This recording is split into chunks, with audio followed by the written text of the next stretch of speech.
Ito na lang. Oh, Sara, i-promote si Sara, siniraan na naman ni Amy si PBBM sa publiko. May pa-sorry pa. Agoy. O sige, alam na natin to pero sige. Pakinggan natin. At least short lang to, Mabsat. Tapos bilisan pa natin para matapos kagad. Okay, pasok, attorney. Maiksi, may totoo.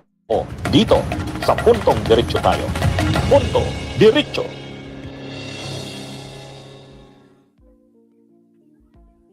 Magandang araw mga kabunyog, mga kababayan. Itong si Amy Marcos, grabe namang mga drama-drama nito. Ha? Ang unang drama nito, mga kabunyog, magsuri daw siya. Nagsuri daw siya sa kanyang nagsuri daw siya sa kanyang ama, kay Ferdinand Edralin Marcos. Sorry daw sa kanyang ama dahil hindi niya raw nabantayan. Mga kabunyog, sorry daw dahil hindi niya nabantayan. So nagsusuri siya sa kanyang ama sa kay Ferdinand Edralin Marcos. Kasi ang sabi ni Amy Marcos, binilin daw sa kanya. Binilin daw sa kanya, maraming beses daw, paulit-ulit daw na magbinibilin sa kanya ng kanyang ama. Mga kabunyog, binibilin daw sa kanya ng kanyang ama na bantayan si Bongbong. Bantayan daw yung kapatid niyang si Bongbong.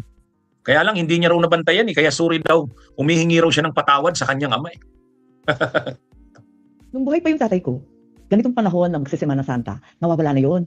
Pupunta yon sa bundok, diyan sa tuktok ng mga bundok ng Cordillera, may mga retreat house. Hindi ko alam, Jesuit ba yun o kung anong order. Pagkatapos magre-retreat yun, mawawala ng isang linggo.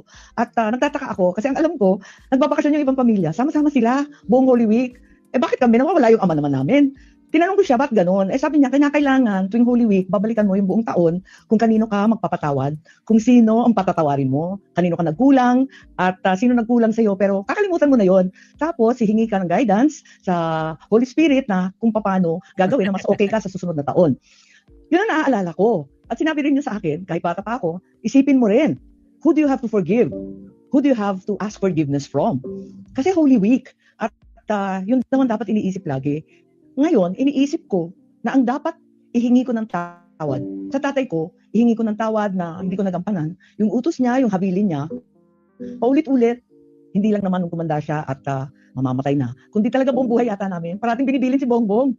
Bantayan mo yung kapatid mo. Parating sinasabing ganun. Hindi ko nabantayan Kaya dad, sinubukan ko talaga, pinagpilitan ko, naiayamot na nga sa akin si Bongbong. Alam ko naman, pero hindi ko talaga kinaya. Maraming humaharang, maraming nagbabawal, maraming naninira. Hindi na kami nagkausap ng matagal at hindi ko nababantayan. Kaya nagkulang ako. Talagang pinilit ko. Kaya humihingi ako ng tawad. Hindi ko kinaya Diyos ko, Lord. Matindi rin itong si Amy Marcos. Itinaon ngayon dito sa Holy Week. Itinaon ngayon dito sa Semana Santa. Humihingi daw siya ng patawad sa kanyang ama. Kasi nga, hindi niya nagawa. Hindi niya nagampanan yung trabaho niya na bantayan ang kanyang kapatid. Yun daw ang paulit-ulit na sinasabi ng kanyang ama. Ito yung sabi ni Amy Marcos. Ang dapat ihingi ko ng tawad sa tatay ko na hindi ko nagampanan yung utos niya. Bantayan mo yung kapatid mo.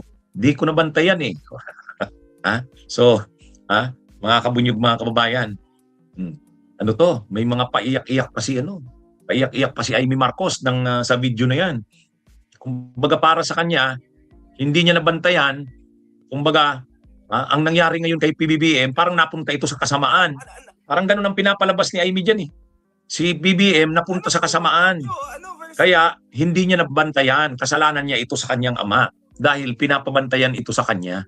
Ang totoo, sino bang napunta sa kasamaan? Sino bang napunta sa kasamaan? Mukhang mali yung ganung Mali yung ganung Ang gusto kasi ni Amy Marcos, dapat yung plano niya, kasi si Amy sa kasi Gloria, yung nasa likod ng pagtandem ni Sara ni PBBM.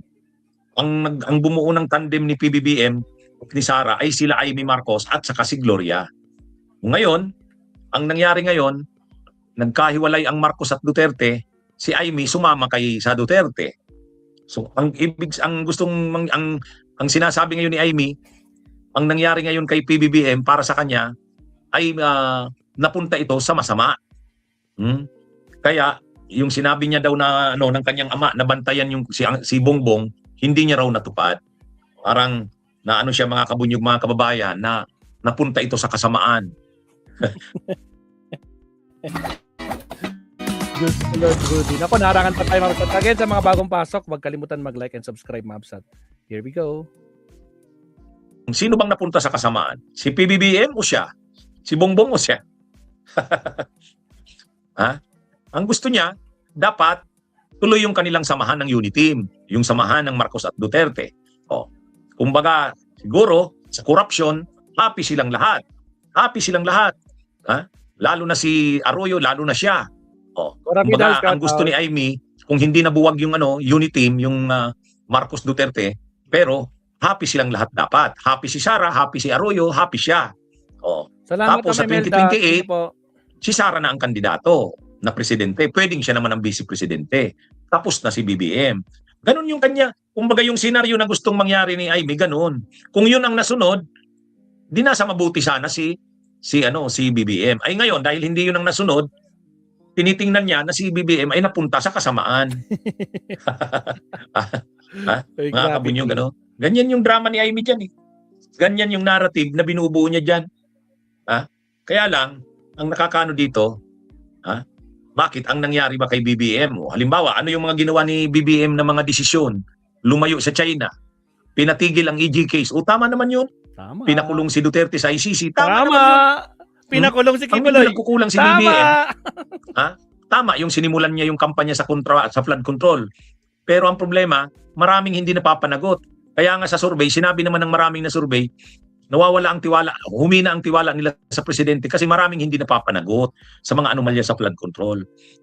Yun yung naging kahinaan ni BBM.